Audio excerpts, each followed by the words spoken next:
ಶುಭೋದಯ ಸ್ನೇಹಿತರೆ, good morning. Night ಮಲ್ಕೊಂಡು ಒಳ್ಳೆ ನಿದ್ದೆ. ಸೊ ಇವಾಗ ಎದ್ದು ಜಸ್ಟ್ ಹಂಗೆ ಫ್ರೆಶ್ ಆಗಿ ಹೊರಗಡೆ ಬಂದು ಬಾಲ್ಕನಿ ನಿಂತಿದ್ದೀನಿ. ಇನ್ನು ಅಪ್ಪ ಮತ್ತು ಹೆಂಡತಿ ಎಲ್ಲ ಮಲಗಿದ್ದಾರೆ. ಮಗು ಸೊ ಸೂರ್ಯೋದಯ ಆಗ್ತಾ ಇದೆ, ತೋರಿಸ್ತೀನಿ ನೋಡಿ ಬೆಟ್ಟದ ಮೇಲೆ.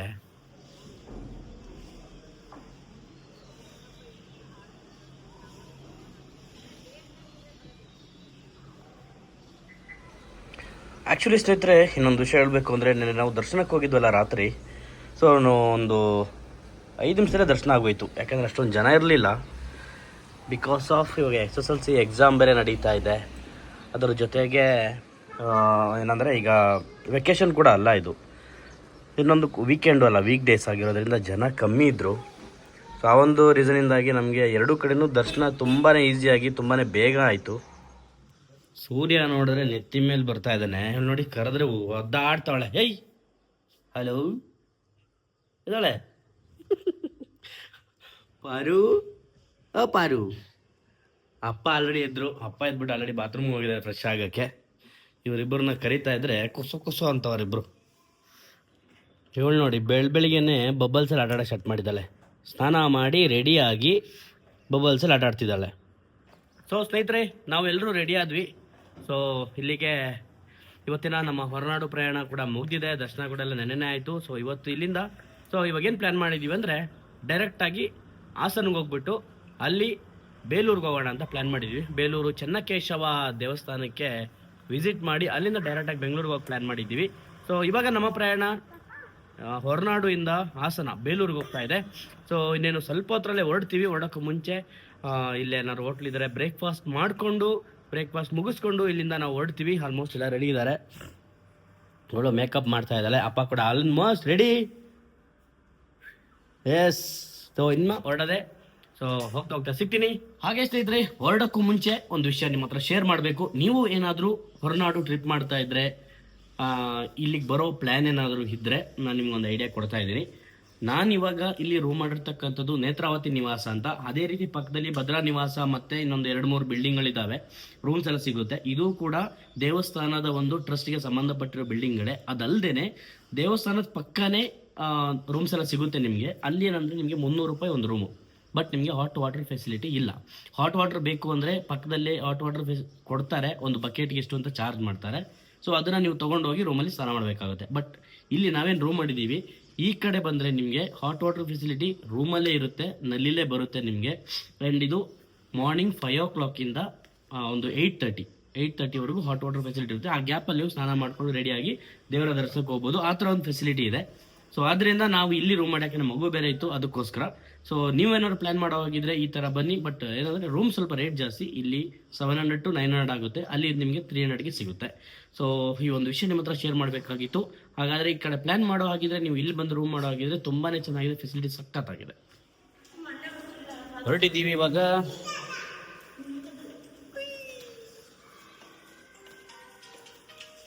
ಸೊ ನೆನ್ನೆ ಫುಲ್ ನೈಟು ನಮ್ಮ ಸಿಲ್ಕಿಗೆ ಫುಲ್ ರೆಸ್ಟು. ಸೊ ನಾವು ರೆಸ್ಟ್ ಮಾಡಿದ್ವಿ, ಸಿಲ್ಕಿಗೂ ರೆಸ್ಟ್ ಕೊಟ್ಟಿದ್ದೆ. ಸೊ ನೋಡಿ ನಮ್ಮ ಸಿಲ್ಕಿ ಪರಿಸ್ಥಿತಿ ಹೆಂಗಿದೆ. ಆಫ್ ರೋಡಿಂಗ್ ಫುಲ್ಲು ಕೆಸರೆಲ್ಲ ಹಾರಿ ನೋಡಿ, ಮಿರರ್ವರೆಗೂ ಹಾರಿದೆ ಕೆಸರು. ಓ ಪರವಾಗಿಲ್ಲ ನೋಡಿ. ವಾವ್, ಆಫ್ ರೋಡಿಂಗ್ ನೆನ್ನೆ ಫುಲ್ ಆಫ್ ರೋಡಿಂಗ್ ಇತ್ತು. ಹೋಗಿ ವಾಟರ್ ವಾಶ್ ಕೊಡಬೇಕು, ಇಲ್ಲ ನನ್ನ ಪರಿಸ್ಥಿತಿ ನೋಡಿ ಹೆಂಗಿದೆ. ವಾ. ಸೊ ಇನ್ನು ಲಗೇಜಲ್ಲಿ ಇಟ್ಬಿಟ್ಟು ಫಸ್ಟು ಹೋಗಿ ಲಗೇಜಲ್ಲಿಟ್ಟು ಬ್ರೇಕ್ಫಾಸ್ಟ್ ಮಾಡ್ಕೊಂಡು ಬರಬೇಕು. ತಗೋ ಬನ್ನಿ. ಹಾಂ ಏನಮ್ಮ ಬಾ. ಯಾವುದು ಡ್ರೆಸ್ ಹೇಳ್ಕೊ, ಡ್ರೆಸ್ ಮೇಲೆ ಹೇಳ್ಕೊ. ಕೆಳಗಿದೆ. ಸೊ ಲಗೇಜೆಲ್ಲ ಇಡ್ತಾ ಇದ್ದೀವಿ. ಇದು ಹೇಳ್ಕೊಮ್ಮ, ಮೇಲೆ ಮಾಡ್ಕೊ. ಸೊ ನೋಡ್ತಾ ಇರ್ಬೋದು, ಅಂಥ ವೆಹಿಕಲ್ಸ್ ಏನೂ ಇಲ್ಲ, ಸ್ವಲ್ಪ ಕಮ್ಮಿನೇ ಇದ್ದಾರೆ ಜನ. ಸುತ್ತಮುತ್ತ ಪರಿಸರ ಹೇಗಿದೆ ನೋಡಿ. ಇಲ್ಲ ಏನು ನಾಯಿ ಮರಿ.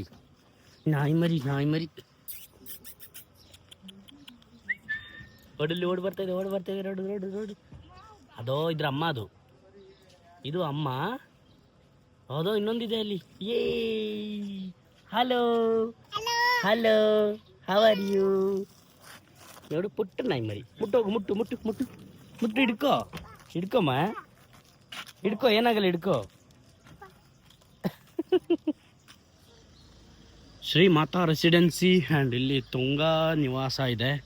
ನಾನು ಆವಾಗಲೇ ಹೇಳಿದ್ನಲ್ಲ ಸ್ನೇಹಿತರೆ, ನೇತ್ರಾವತಿ ನಿವಾಸ, ಭದ್ರಾ ನಿವಾಸ, ತುಂಗಾ ನಿವಾಸ. ಸೊ ಇವಾಗ ಅಲ್ಲಿ ರೆಸ್ಟೋರೆಂಟ್ಗೆ ಹೋಗ್ತಾ ಇದ್ದೀವಿ. ಸೊ ಈ ಕಡೆ ಎಲ್ಲ ರೂಮ್ಸೇ ಇರೋದು. ಸೊ ಬನ್ನಿ ತೋರಿಸ್ತೀನಿ. ಈ ಒಂದು ರೆಸ್ಟೋರೆಂಟ್ಗೆ ಹೋಗಿ ಬ್ರೇಕ್ಫಾಸ್ಟ್ ಮಾಡಿ ಬರೋಣ. ಹೊರನಾಡು, ವಾವ್, ಇಲ್ಲಿ ನೋಡಿ, ಐ ಲವ್ ಹೊರನಾಡು. ಸೊ ಬಂದಿದ್ದು ರೆಸ್ಟೋರೆಂಟ್ಗೆ, ಶ್ರೀ ಮಾತಾ ರೆಸ್ಟೋರೆಂಟ್. ಗ್ಯಾಸ್ ಇಲ್ದಿರೋ ಕಾರಣ ಎಲ್ಲ ಹೋಟ್ಲಲ್ಲೂ ಬರೀ ಇಂಥ ಟಿಫನ್ಗಳೇ ಸಿಗ್ತಾ ಇದೆ. ಅದನ್ನೇ ನಾವು ತಿನ್ಕೊಂಡು ಅಲ್ಲಿಂದ ಸೀದಾ ಹೊರಟ್ವಿ. ಬ್ರೇಕ್ಫಾಸ್ಟ್ ಮಾಡಿಕೊಂಡು ಹೊರಟ್ವಿ. ಫಸ್ಟ್ ಹೋಗಿ ಪೆಟ್ರೋಲ್ ಹಾಕ್ಸ್ಬೇಕು. ಪೆಟ್ರೋಲ್ ನೋಡಿ, ಪೆಟ್ರೋಲ್ ಎರಡೆರಡು ಪಾಯಿಂಟ್ ಇದೆ. ಆಮೇಲೆ ಘಾಟ್ ಸೆಕ್ಷನ್ ಹೋಗ್ತಾ ಎಲ್ಲೂ ನಮ್ಗೆ ಪೆಟ್ರೋಲ್ ಬಂಕ್ ಸಿಗಲ್ಲ. ಅದಕ್ಕೆ ಇಲ್ಲೇ ಹೋಗ್ತಾ ಪೆಟ್ರೋಲ್ ಹಾಕ್ಸ್ಕೊಂಡು ಹೋಗ್ಬಿಟ್ರೆ ಒಳ್ಳೆಯದು. ಸೊ ಹೋಗಿ ಪೆಟ್ರೋಲ್ ಹಾಕ್ಸ್ಕೊಂಡು ಹೋಗೋಣ ಬನ್ನಿ. ಹೊರನಾಡು ದೇವಸ್ಥಾನಕ್ಕೆ ಬಂದರೆ ಪೆಟ್ರೋಲ್ ಖಾಲಿ ಆಗೋಯ್ತು ಅಂತ ಟೆನ್ಷನ್ ಮಾಡ್ಕೊಳ್ಳೋ ಅವಶ್ಯಕತೆನೇ ಇಲ್ಲ. ದೇವಸ್ಥಾನದಿಂದ ಕೇವಲ 500 ಮೀಟ್ರ್ ದೂರ ಬಂದರೆ ಸಾಕು, ನಿಮಗೆ ಅಲ್ಲೊಂದು HP ಪೆಟ್ರೋಲ್ ಬಂಕ್ ಸಿಗುತ್ತೆ. ಸ್ನೇಹಿತರೆ, sudden plan on the way ಹೋಗ್ತಾ ನಾವು ಕಳಸೇಶ್ವರ ದೇವಸ್ಥಾನ ನೋಡ್ಕೊಂಡು ಹೋಗೋಣ ಅಂತ ಬಂದು ಕಾರ್ ನಿಲ್ಲಿಸ್ಬಿಟ್ಟು ಕಳಸಕ್ಕೆ ಬಂದ್ವಿ. ಸೊ ಹೆಂಗಿದ್ರು ಈ ರೋಡ್, ಇಲ್ಲಿ ನೋಡ್ತಿದ್ದಲ್ಲ, ಈ ರೋಡಲ್ಲೇ ಬಂದಿದ್ದು. ಸೊ ಈ ರೋಡಲ್ಲಿ ಬಂದು ಹಿಂಗೆ ಹೋಗ್ಬೇಕು ನಾವು. ಆ್ಯಕ್ಚುಲಿ ಎದುರುಗಡೆನೇ ದೇವಸ್ಥಾನ ಇರೋದು. ಚಲ್ ನೋಡಿ, ದಕ್ಷಿಣ ಕಾಶಿ ಕಳಸೇಶ್ವರ ದೇವಸ್ಥಾನ. ಆ್ಯಕ್ಚುಲಿ ಸ್ನೇಹಿತರೆ, ಇಲ್ಲಿ ಬರೋ ಪ್ಲ್ಯಾನೇ ಇರಲಿಲ್ಲ.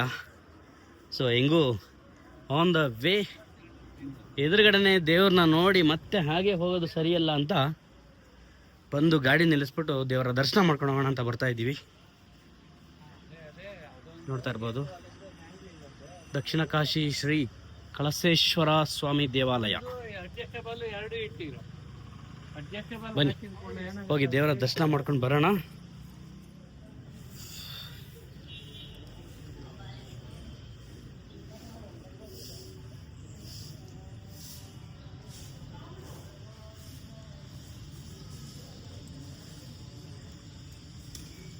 ಹಾಗೆ ಸ್ನೇಹಿತರೆ, ಕಳಸೇಶ್ವರ ದೇವರ ದರ್ಶನ ಕೂಡ ಆಯಿತು ನಮಗೆ.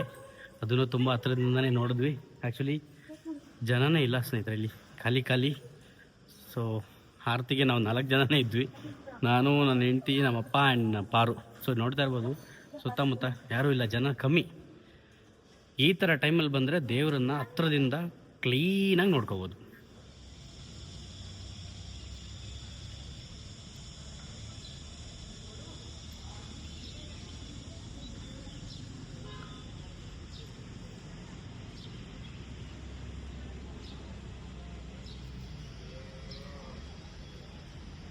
ಸ್ನೇಹಿತರೆ, ದರ್ಶನ ಎಲ್ಲ ಮುಗಿಸ್ಕೊಂಡು ಕೇವಲ 10 ನಿಮಿಷ ದರ್ಶನ ಮುಗಿದ್ದು ಕಳಸೇಶ್ವರ ದೇವಸ್ಥಾನದಲ್ಲಿ, ಕಳಸದಲ್ಲಿ.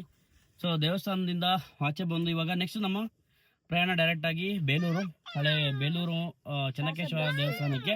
ಸೊ ನೋಡ್ತಾ ಇರ್ಬೋದು, ಪಾರ್ಕಿಂಗ್ ಫೀಸು 20 ರೂಪಾಯಿ. ಇಲ್ಲಿ ಬಂದರೆ ನಿಮಗೆ 5 ನಿಮಿಷ 10 ನಿಮಿಷ ಎಷ್ಟು ಬೇಕಾದ್ರೆ ನಿಲ್ಲಿಸ್ಕೊಳ್ಳಿ, 20 ರೂಪಾಯಿ. ಸ್ನೇಹಿತರೆ, ಒಂದು ಸಣ್ಣ ಬ್ರೇಕ್. ಗಾಡಿ ಓಡಿಸಿ ಕೈ ಕಾಲೆಲ್ಲ ನೋವು ಬಂದ್ಬಿಡ್ತು. ಘಾಟ್ ಸೆಕ್ಷನ್ ಬೇರೆ ತಿರುಗಿಸಿ ಫುಲ್ಲು ಟರ್ನಿಂಗೆ, ಬರೀ ಟರ್ನಿಂಗ್ ಇರೋದು ಘಾಟ್ ರೋಡ್ಗಳು. ಒಂಥರ ಕೈ ಶೋಲ್ಡ್ರೆಲ್ಲ ಪೇನ್ ಬಂದುಬಿಟ್ಟಿದೆ ತಿರುಗಿಸಿ. ಸೊ ಇನ್ನೇನು ಆಲ್ಮೋಸ್ಟ್ ಒಂದು 30 ಕಿಲೋಮೀಟರ್ಸ್ ಇದೆ ಬೇಲೂರಿಗೆ. ಒಂದು ಬ್ರೇಕ್ ತೊಗೊಂಡು ಏನಾದರೂ ಜ್ಯೂಸ್ ಕುಡ್ಕೊಂಡು ಹೋಗೋಣ ಅಂತ ನಿಲ್ಸಿದ್ದೀವಿ. ಸೊ ಬನ್ನಿ, ಏನಾದ್ರು ಒಂದು ಕೋಲ್ಡಾಗಿ ಏನಾದ್ರು ಕುಡ್ಕೊಂಬರೋಣ.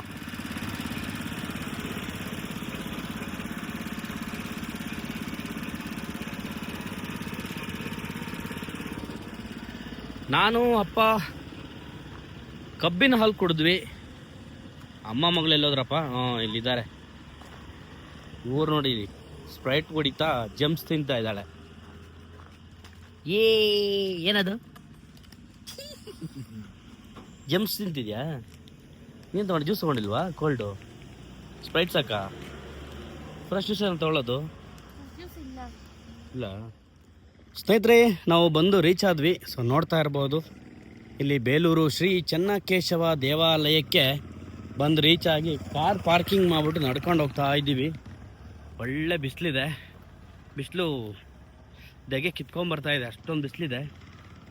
ಸೊ ನೆನ್ನೆ ಎಲ್ಲ ಅಷ್ಟೊಂದು ಡ್ರೈವಿಂಗ್ ಬಂದು ನೈಟ್ ಜರ್ನಿ ಆಗಿರೋದ್ರಿಂದ ಗೊತ್ತಾಗಲಿಲ್ಲ.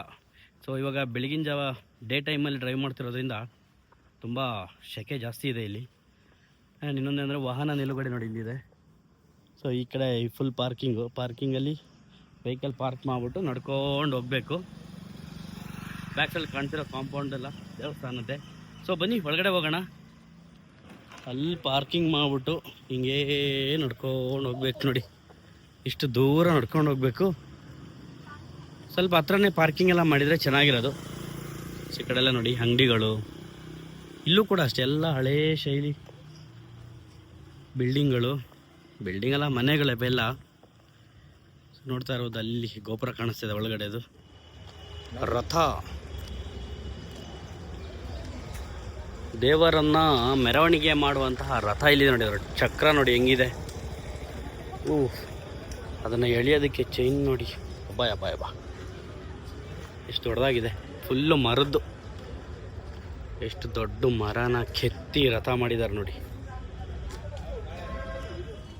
ಇಲ್ಲಿವಾಗ ನೀವು ನೋಡ್ತಿರ್ತಕ್ಕಂಥದ್ದು 12ನೇ ಶತಮಾನದ ಹೊಯ್ಸಳರ ಕಾಲದ ಶ್ರೀ ಚೆನ್ನಕೇಶವ ದೇವಾಲಯದ ಮುಖ್ಯ ಗೋಪುರ. ಸೊ ಇದರಿಂದ ಒಳಗಡೆ ಹೋಗಿ ವ್ಯೂ ನೋಡೋಣ ಬನ್ನಿ. 12ನೇ ಶತಮಾನದಲ್ಲಿ ನಿರ್ಮಾಣಗೊಂಡಂತಹ ಹೊಯ್ಸಳರ ಕಾಲದ ಶ್ರೀ ಚೆನ್ನಕೇಶವ ದೇವಾಲಯ ಬೇಲೂರು. ಬನ್ನಿ ಒಳಗಡೆ ಹೋಗಿ ದರ್ಶನ ಮಾಡ್ಕೊಂಬರೋಣ.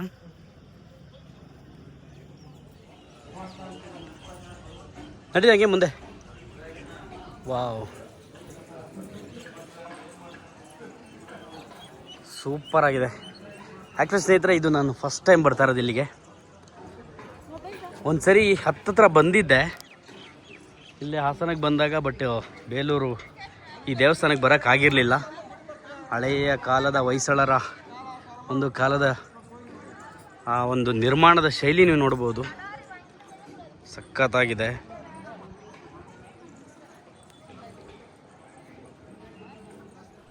ಹಾಗೆ ಸ್ನೇಹಿತರೆ, ಈ ಒಂದು ದೇವಸ್ಥಾನ ನಿರ್ಮಾಣಗೊಂಡಿರ್ತಕ್ಕಂಥದ್ದು 1117ರಲ್ಲಿ 12ನೇ ಶತಮಾನದಲ್ಲಿ. ಈ ಒಂದು ದೇವಸ್ಥಾನದ ನಿರ್ಮಾಣ ಮಾಡಿರ್ತಕ್ಕಂಥವರು ರಾಜ ವಿಷ್ಣುವರ್ಧನ. ಒಂದು ಚೋಳರೊಂದಿಗೆ ನಡೆದಂತ ಒಂದು ಯುದ್ಧದಲ್ಲಿ ಗೆದ್ದು ಆ ಒಂದು ವಿಜಯದ ಸಲುವಾಗಿ ಈ ಒಂದು ದೇವಸ್ಥಾನವನ್ನು ನಿರ್ಮಾಣ ಮಾಡಿದ್ದಾರೆ. ನಿರ್ಮಾಣ ಮಾಡಿರ್ತಕ್ಕಂತಹ ಈ ಒಂದು ದೇವಸ್ಥಾನವನ್ನು ವಿಷ್ಣು ದೇವರಿಗೆ ಅರ್ಪಣೆ ಮಾಡ್ತಾರೆ. ವಿಷ್ಣುವಿನ ಸಹಸ್ರ ನಾಮಗಳಲ್ಲಿ ಕೇಶವ ಅನ್ನೋ ಹೆಸರು ಕೂಡ ಒಂದಾಗಿರೋದ್ರಿಂದ ಈ ಒಂದು ಜಾಗಕ್ಕೆ ಶ್ರೀ ಚೆನ್ನಕೇಶವ ಅನ್ನೋ ಹೆಸರು ಬಂದಿತು. ಹಾಗೆ ಇನ್ನೊಂದು ವಿಷಯ ಸ್ನೇಹಿತರೆ, ಈ ಒಂದು ದೇವಸ್ಥಾನದ ಹೆಸರು ಶಾಸನಗಳ ಪ್ರಕಾರ ಶ್ರೀ ವಿಜಯನಾರಾಯಣ ದೇವಸ್ಥಾನ ಅಂತ ಉಲ್ಲೇಖ ಆಗಿರ್ತಕ್ಕಂಥದ್ದು. ಆಡು ಭಾಷೆಯಲ್ಲಿ ಇದನ್ನ ಚೆನ್ನಕೇಶವ ದೇವಾಲಯ ಅಂತ ಕರೀತಾ ಇದ್ದಾರೆ. ಇವಾಗ 1117ರಲ್ಲಿ ನಿರ್ಮಿಸಲ್ಪಟ್ಟಂತಹ ಈ ಒಂದು ದೇವಾಲಯವನ್ನು ಸಂಪೂರ್ಣವಾಗಿ ಬಳಪದ ಕಲ್ಲಿನಿಂದ ನಿರ್ಮಾಣ ಮಾಡಿದ್ದಾರೆ. ಅದೇ ರೀತಿ ಸ್ನೇಹಿತರೆ, ಈ ಒಂದು ದೇವಾಲಯದ ನಿರ್ಮಾಣ ಮಾಡಲು ತೆಗೆದುಕೊಂಡಂತಹ ಕಾಲ 103 ವರ್ಷಗಳು. ಹಲವಾರು ಕಡೆಯಿಂದ ಹಲವಾರು ಶಿಲ್ಪಿಗಳು ಬಂದು ಈ ಒಂದು ದೇವಾಲಯದ ಕೆತ್ತನೆ ಮಾಡಿ ಇಷ್ಟರ ಮಟ್ಟಿಗೆ ಒಂದು ದೇವಾಲಯವನ್ನು ನಿರ್ಮಾಣ ಮಾಡಿದ್ದಾರೆ. ಅದಷ್ಟೇ ಅಲ್ಲದೆ ಸ್ನೇಹಿತರೆ, ಈ ಒಂದು ದೇವಾಲಯದ ಹೊರಭಾಗದಲ್ಲಿ ಕಾಣ್ತಿರ್ತಕ್ಕಂತಹ ಈ ಒಂದು ಕಂಬಗಳೇನಿದೆ, ಇದು ಬಳಪದ ಕಲ್ಲಿನಿಂದ ಮಾಡಿರ್ತಕ್ಕಂಥದ್ದಲ್ಲ. ಇದು ಬಂದು ಗ್ರಾನೈಟ್ ಕಲ್ಲಿನಿಂದ ಮಾಡಿರ್ತಕ್ಕಂಥದ್ದು. ಅದು ಬಿಟ್ಟರೆ ಮಿಕ್ಕಿದ್ದೆಲ್ಲವೂ ಕೂಡ ಬಳಪದ ಕಲ್ಲಿನಿಂದಾನೇ ಮಾಡಿರ್ತಕ್ಕಂಥದ್ದು. ಬಾ, ದರ್ಶನ ಆಯ್ತಾ? ಸೂಪರ್. ಫಸ್ಟ್ ಟೈಮ್ ಮಾಡ್ತಾರೆ. ನಾನು ಫಸ್ಟ್ ಟೈಮ್ ಬಂದಿದ್ದೆ ಇಲ್ಲಿಗೆ. ಆ್ಯಕ್ಚುಲಿ ಎಲ್ಲ ನೋಡಿ ಹೆಂಗಿದೆ. ಅದೇ ರೀತಿ ಸ್ನೇಹಿತರೆ, ನೀವು ಹೀಗೆ ಹೋದರೆ ಮಹಾಲಕ್ಷ್ಮಿ ಅಮ್ಮನವರ ದೇವಾಲಯದಲ್ಲಿ ಮಹಾಲಕ್ಷ್ಮಿಯ ದರ್ಶನ ಕೂಡ ಪಡಿಬೋದು. ದರ್ಶನ ಮುಗಿಸ್ಕೊಂಡು ಅಲ್ಲಿಂದ ನೀವು ಸುತ್ತಾಡಿಕೊಂಡು ಪ್ರತಿ ಒಂದು ಜಾಗದ ಒಂದು ಮೂಲೆನೂ ನೀವು ನೋಡ್ಬೋದು. ಪ್ರತಿಯೊಂದು ಕೂಡ ಕಲ್ಲಿನಿಂದನೇ ಕೆತ್ತಿದ್ದಾರೆ. ಕಲ್ಲು ಯೂಸ್ ಮಾಡಿನೇ ಪ್ರತಿಯೊಂದು ಈ ಒಂದು ದೇವಾಲಯವನ್ನು ನಿರ್ಮಾಣ ಮಾಡಲಾಗಿದೆ ಅಂತಲೇ ಹೇಳ್ಬೋದು.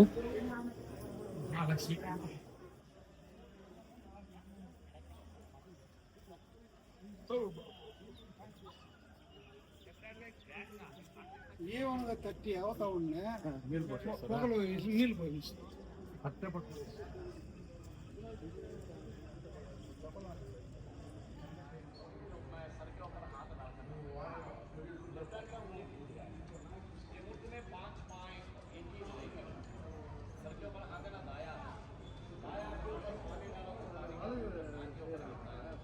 ಸ್ನೇಹಿತರೆ, ದರ್ಶನ ಎಲ್ಲ ಮುಗಿಸ್ಕೊಂಡು ಬಂದ್ವಿ. ಶ್ರೀ ಚೆನ್ನಕೇಶ್ವರ ದೇವರ ದರ್ಶನನ ಮುಗಿಸ್ಕೊಂಡು ಇವಾಗ ಆಚೆ ಬಂದು ಫುಲ್ ಎಲ್ಲ ಒಂದು ರೌಂಡ್ ಹಾಕಿ, ಸೊ ಹಿಂದೆ ಬ್ಯಾಕ್ಗ್ರೌಂಡೆಲ್ಲ ನೋಡ್ತಾ ಇರ್ಬೋದು ನೀವು, ಎಲ್ಲ ಒಂದು ರೌಂಡ್ ಹಾಕ್ಬಿಟ್ಟು ಬಂದ್ವಿ. ತುಂಬಾ ಚೆನ್ನಾಗಿದೆ.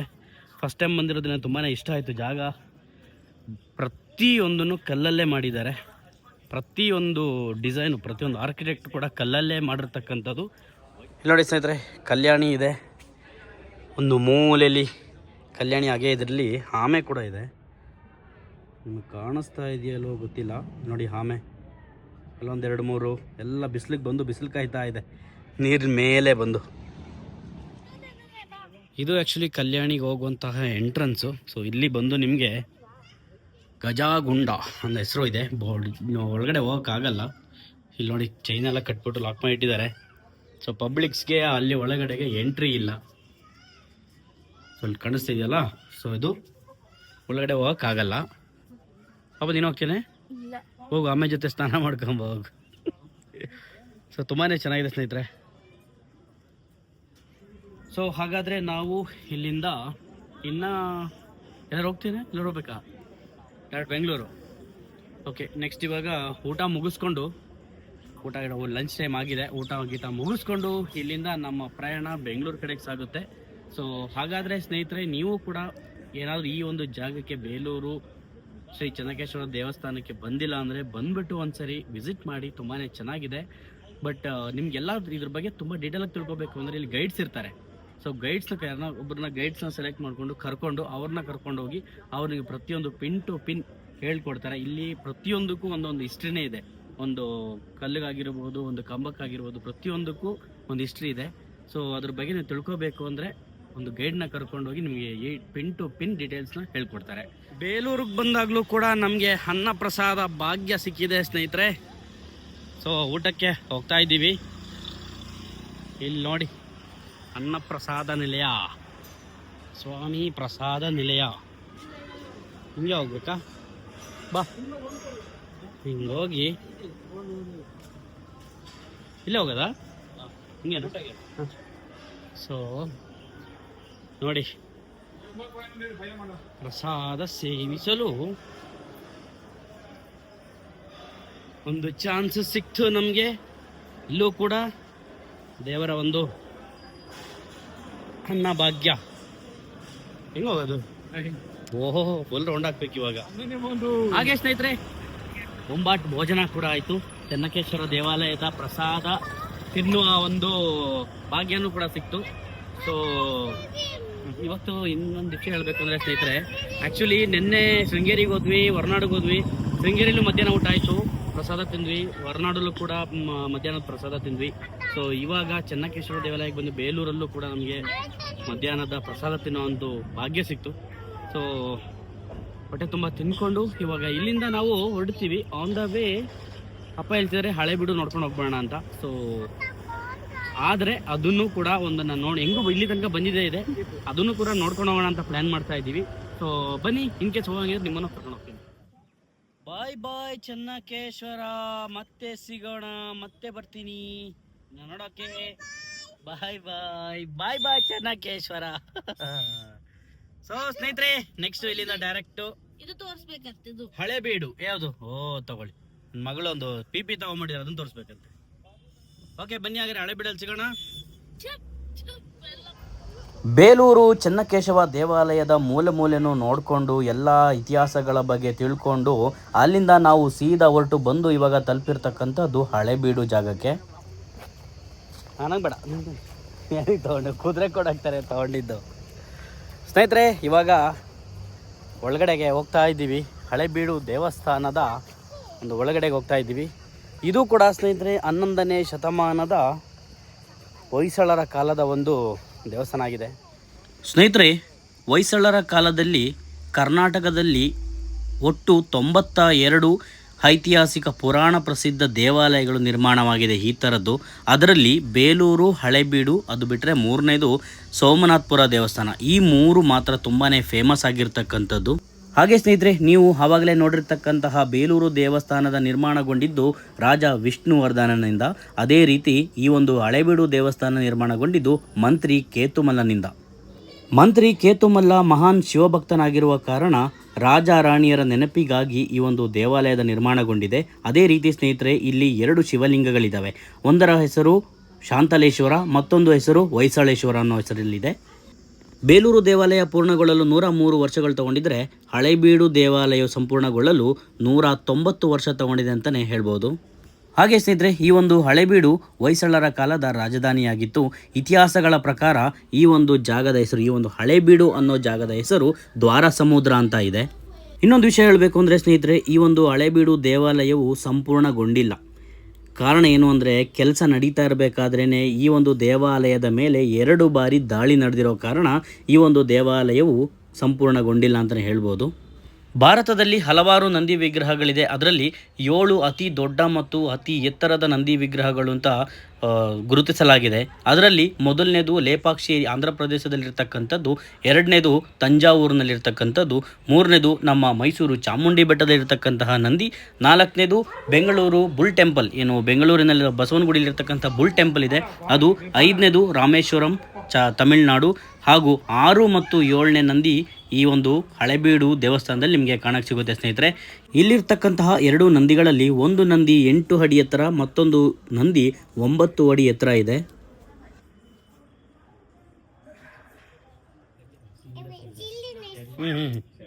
ಆಟಾಡು ನೆಲ್ಲಿಕಾಯಿ ತಗೊಂಡು ಗೋಲಿ ಆಡ್ತಾ ಇದ್ದಾಳೆ. ಪರು ನೀನು ಎಲ್ಲಿಗೆ ಬಂದಿರೋದು? ಹಳೇಬೀಡು.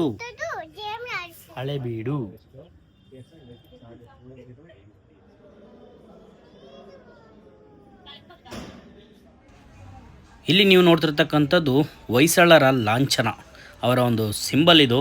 ಅದೇ ರೀತಿ ಇಲ್ಲೊಂದು ಗಣೇಶನ ವಿಗ್ರಹ ಕೂಡ ನೋಡ್ಬೋದು ಎಂಟ್ರನ್ಸಲ್ಲಿ. ಹಾಗೆ ಸ್ನೇಹಿತರೆ, ನೀವಿಲ್ಲಿ ನೋಡ್ತಿರ್ತಕ್ಕಂಥದ್ದು ಪಳೆಯುಳಿಕೆಗಳು. ಹಳೇಬೀಡು ದೇವಾಲಯದಲ್ಲಿ ಮುರಿದು ಬಿದ್ದಿರತಕ್ಕಂತಹ ಕಲ್ಲುಗಳಾಗಿರ್ಬೋದು, ಶಿಲೆಗಳಾಗಿರ್ಬೋದು, ವಿಗ್ರಹಗಳಾಗಿರ್ಬೋದು, ಪ್ರತಿಯೊಂದನ್ನು ತಂದು ಇಲ್ಲಿ ಶೇಖರಣೆ ಮಾಡಿಟ್ಟಿದ್ದಾರೆ. ಕಾರಣ ಇವುಗಳನ್ನೆಲ್ಲ ನಾಶ ಮಾಡಬಾರ್ದು. ಒಂದು ದಿನ ಯಾವತ್ತಾದರೂ ಇನ್ನೂ ವರ್ಷಗಳು ಕಳೆದಂತೆ ಇದನ್ನು ಮ್ಯೂಸಿಯಂ ಆಗಿ ಕನ್ವರ್ಟ್ ಕೂಡ ಮಾಡ್ಬೋದು ಅನ್ಕೋತೀನಿ. ಆ ಒಂದು ಕಾರಣಕ್ಕೆ ಇದನ್ನೆಲ್ಲ ತಂದು ಇಲ್ಲಿ ಶೇಖರಣೆ ಮಾಡಿಟ್ಟಿದ್ದಾರೆ ಸ್ನೇಹಿತರೆ. ಸೊ ಇಲ್ಲಿಗೆ ನಮ್ಮ ಈ 2 ದಿನದ ಒಂದು ಟ್ರಿಪ್ ಏನಿತ್ತು ಅದನ್ನು ವೈಂಡ್ ಅಪ್ ಮಾಡ್ತಾ ಇದ್ದೀನಿ. ಮುಗೀತು. ಶೃಂಗೇರಿ ಆಯಿತು, ಹೊರನಾಡು ಆಯಿತು, ಬೇಲೂರು ಚೆನ್ನಕೇಶ್ವರ ಆಯಿತು, ಆ್ಯಂಡ್ ಹಳೇಬೀಡಿಗೆ ಬಂದು ಇಲ್ಲೂ ನೋಡ್ಕೊಂಡು ಬಂದಿದ್ದಾಯಿತು. ಸೊ ಹಾಗಾದರೆ ನಮ್ಮ ಪ್ರಯಾಣ ಇಲ್ಲಿಂದ ಡೈರೆಕ್ಟಾಗಿ ಬೆಂಗಳೂರಿಗೆ ಹೋಗುತ್ತೆ. ಇಲ್ಲಿಗೆ ನಮ್ಮ 2 ದಿನದ ಟ್ರಿಪ್ ಏನಿದೆ ಅದು ಮುಗೀತು. ತುಂಬ ಎಂಜಾಯ್ ಮಾಡಿದ್ವಿ, ತುಂಬ ಖುಷಿ ಆಯಿತು. ಅಪ್ಪ ಕೂಡ ಜೊತೆಗಿದ್ರು, ನಮ್ಮ ಜೊತೆಗಿದ್ರು. ಯೂಶಲಿ ಅವ್ರು ಎಲ್ಲೂ ಬರಲ್ಲ ನಮ್ಮ ಜೊತೆ. ಸೊ ಈ ಒಂದು 2 ದಿನ ನಮ್ಮ ಜೊತೆ ಇದ್ದು ತುಂಬಾ ಖುಷಿ ಆಯಿತು. ಆ್ಯಂಡ್ ಸೊ ಈ ಒಂದು ಟ್ರಿಪ್ನ ಇಲ್ಲಿಗೆ ಎಂಡ್ ಮಾಡ್ತಾ ಇದ್ದೀನಿ. ಸೊ ಹಾಗಾದರೆ ಸ್ನೇಹಿತರೆ, ಮತ್ತೆ ನಾನು ನಿಮ್ಮನ್ನು ಮತ್ತೆ ಭೇಟಿ ಆಗ್ತೀನಿ. ಅಲ್ಲಿ ತನಕ ಟೇಕ್ ಕೇರ್, ಬಾಯ್. ಸಬ್ಸ್ಕ್ರೈಬ್ ಮಾಡೋದು, ಲೈಕ್ ಮಾಡೋದು, ಶೇರ್ ಮಾಡೋದು, ಕಮೆಂಟ್ ಮಾಡೋದು ಮಾತ್ರ ಮರಿಬೇಡಿ. ಬಾಯ್.